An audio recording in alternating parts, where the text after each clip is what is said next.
તો મહત્વના સમાચાર મળી રહ્યા છે, નજર કરીએ મહત્વના સમાચાર પર।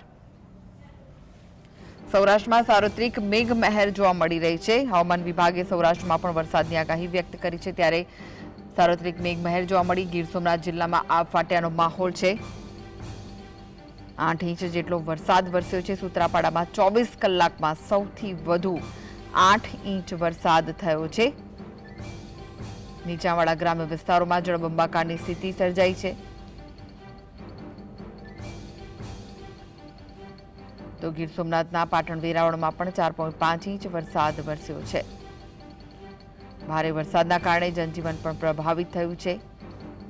જૂનાગઢના માંગરોળમાં 24 કલાકમાં 4.5 ઇંચ વરસાદ, કોડીના રૂનામાં 24 કલાકમાં 4 ઇંચ વરસાદ વરસ્યો છે। તો આ વિશે વધુ માહિતી માટે જોડાઈ ગયા છે સંવાદદાતા લકીરાજસિંહ। લકીરાજ, હવામાન વિભાગે જે રીતે આગાહી વ્યક્ત કરી હતી, સૌરાષ્ટ્રમાં ધોધમાર વરસાદ વરસ્યો છે, શું વિગતો મળી રહી છે? આપને જણાવી દો કે અગાઉ હવામાન વિભાગ દ્વારા જે આગાહી છે તે કરવામાં 3 દિવસ સતત જે ભારેથી ભારે વરસાદ છે તે રાજકોટ સહિત સમગ્ર સૌરાષ્ટ્રમાં આવશે। ત્યારે જો વાત કરીએ રાજકોટ તો રાજકોટ સહિત સમગ્ર સૌરાષ્ટ્રમાં વરસાદી માહોલ છે તે ગઈકાલથી સવારથી જોવા મળ્યો હતો।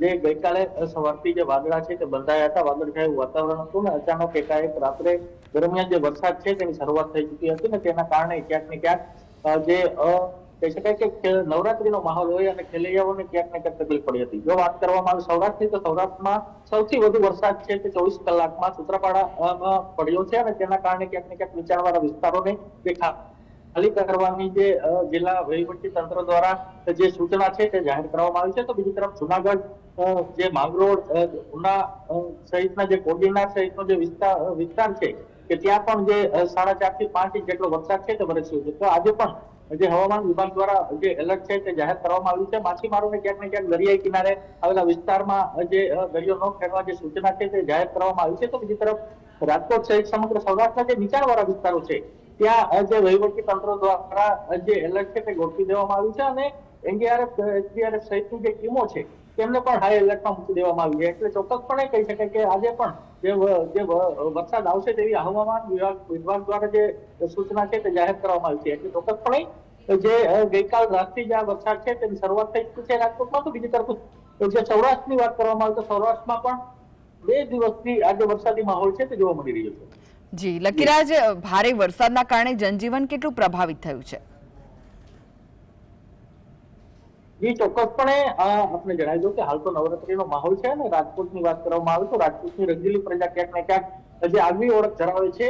તો બીજી તરફ કહી શકાય કે ગઈકાલ જો વરસાદ જે આવતા જે 7મું નોરતું છે તે ખેલૈયાઓનું બગડ્યું હતું। તમામ જે 34 જેટલા અર્વાચીન ગરબાઓ છે તે જે આયોજકોએ બંધ રાખવામાં આવ્યા હતા અને 34 જેટલી જે મંડળી ગરબાઓ છે તે પણ જે આયોજકો દ્વારા બંધ છે તે કરી નાખવામાં આવ્યા હતા। અત્યારે આજે પણ આ જ પ્રકારની પરિસ્થિતિ છે, એટલે જોવાનું તે રહેશે કે આજે પણ આ જે ગરબાઓ છે તે શરૂ થશે કે નહીં થાય। તો બીજી તરફ સૌરાષ્ટ્રની વાત કરવામાં આવે તો સમગ્ર સૌરાષ્ટ્રમાં આ પ્રકારે વરસાદી માહોલ છે તે જોવા મળી રહ્યો છે। તો જામનગરમાં પણ ગઈકાલે વરસાદી માહોલ હતો અને ગરબાના જે આયોજકો દ્વારા જે બંધ છે તે પાડવામાં આવ્યું હતું। તો અલગ અલગ વિસ્તારોમાં વરસાદના કારણે જે પરિસ્થિતિ ખૂબ જ જે ખરાબ છે તે જોવા મળી રહી છે અને નીચાણવાળા વિસ્તારોને ક્યાંક ને ક્યાંક વહીવટી તંત્ર દ્વારા જે એલર્ટ રહેવા માટે સૂચનાઓ છે તે જાહેર કરવામાં આવી છે। જી જી, આભાર લકીરાજ સમગ્ર માહિતી આપવા માટે।